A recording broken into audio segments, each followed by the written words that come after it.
Terceira is one of the Azores Islands within the Atlantic Ocean, around 1,500 kilometres from the Portuguese mainland. Angra Do Heroismo is its capital.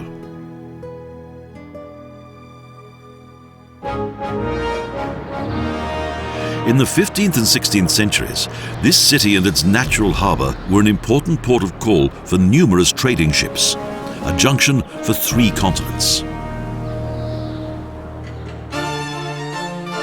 Pacas do Concelho, City Hall, indicates the city's former prosperity with fine stairways, colourful windows and a splendid hall, and the blue-white flag of the Portuguese monarchy.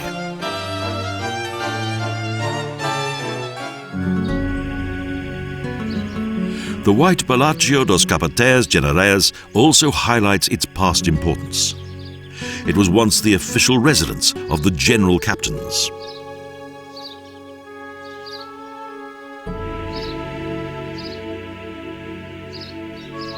In 1776, Dom Antão de Almada transformed a Jesuit convent into a palace.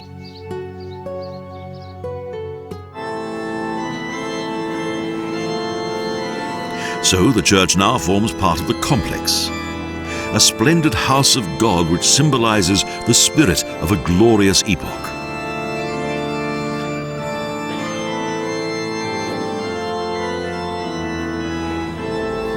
As in Europe, the foul air of medieval times once filtered through the city's narrow alleys, but eventually a beautiful Renaissance city was created here, along with many fine churches.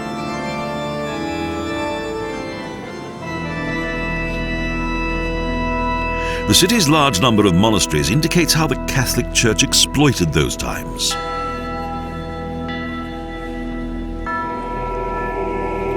Many seafarers said their prayers here before venturing out into the treacherous Atlantic Ocean.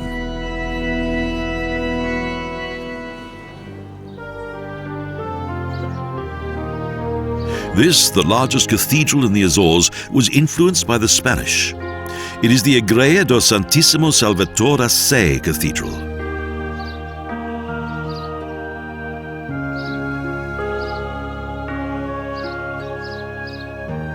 This splendid building dates back to the 16th century and replaced a Gothic church.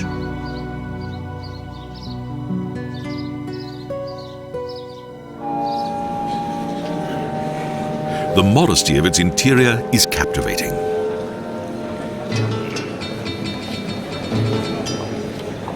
And the Mediterranean temperament of the faithful, along with their music and song, turns each church service into a veritable concert.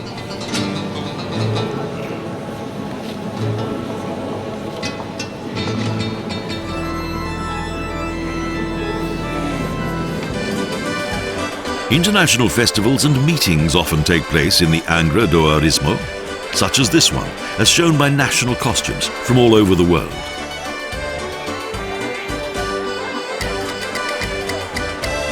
They're rightly proud of their traditional clothing, and the rich variety of styles and colours transforms the streets into an international stage.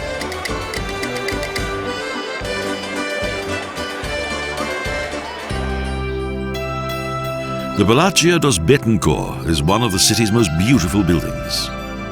From the end of the 17th century, the Betancourt family provided the Canary Islands with many governors.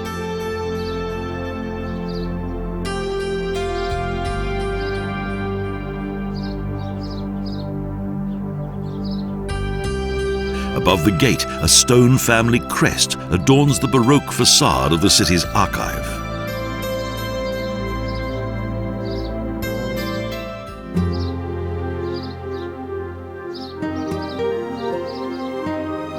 Angra is a city of churches, monasteries, palaces and manor houses, many having been renovated following the devastating earthquake of 1980. On that New Year's morning, the entire island of Terceira trembled, as though the devil himself had struck the island with his fist. But all was eventually restored and rebuilt as necessary. The Convento São Gonçalo was founded in 1545. It's the oldest and largest of the 9 monasteries that once existed on the island.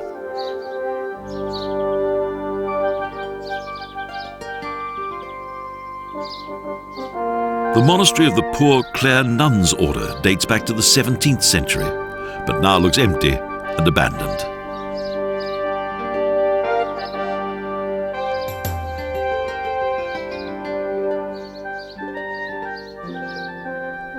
Up until 2005, 5 nuns lived here, as well as a number of elderly women and single mothers.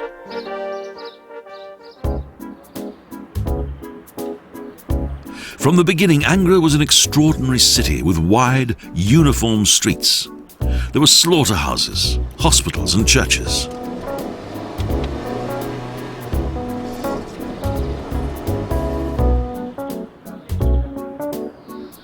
They had everything here: fresh meat, medical treatment and confession.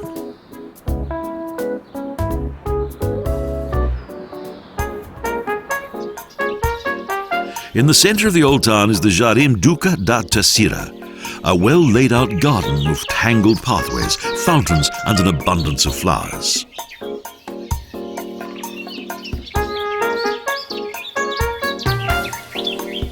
The island's history began in the 15th century when Portuguese seafarers discovered several hills located within the endless ocean.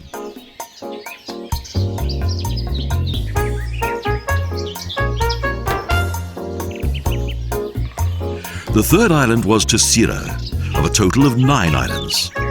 Settlers arrived and gradually cultivated the island.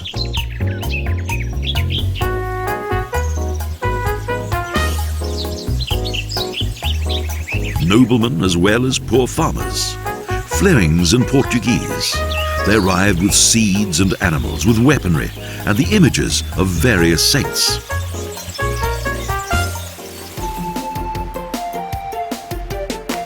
Angra became a centre of both trade and culture, a strategic embarkation point for voyages of discovery, and an anchorage for ships laden with gold.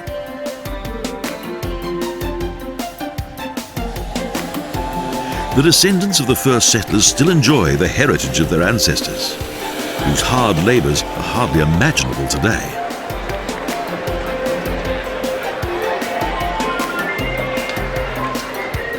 Today, many tourists visit the island, and the once untamed coast has now become a sun worshipper's paradise.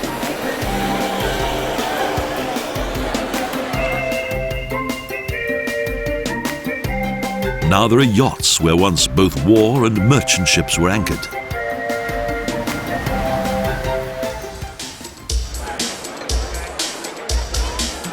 According to age-old tradition, almost each of the island's communities has its own Tourada Á Corda, a non-bloody bullfight.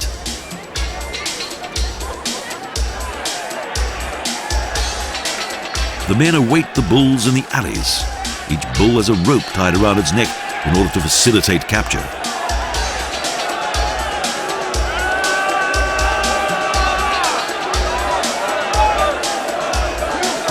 After the Tourada, the bulls are returned to their peaceful pastures and live to see another day. Life here is full of tradition.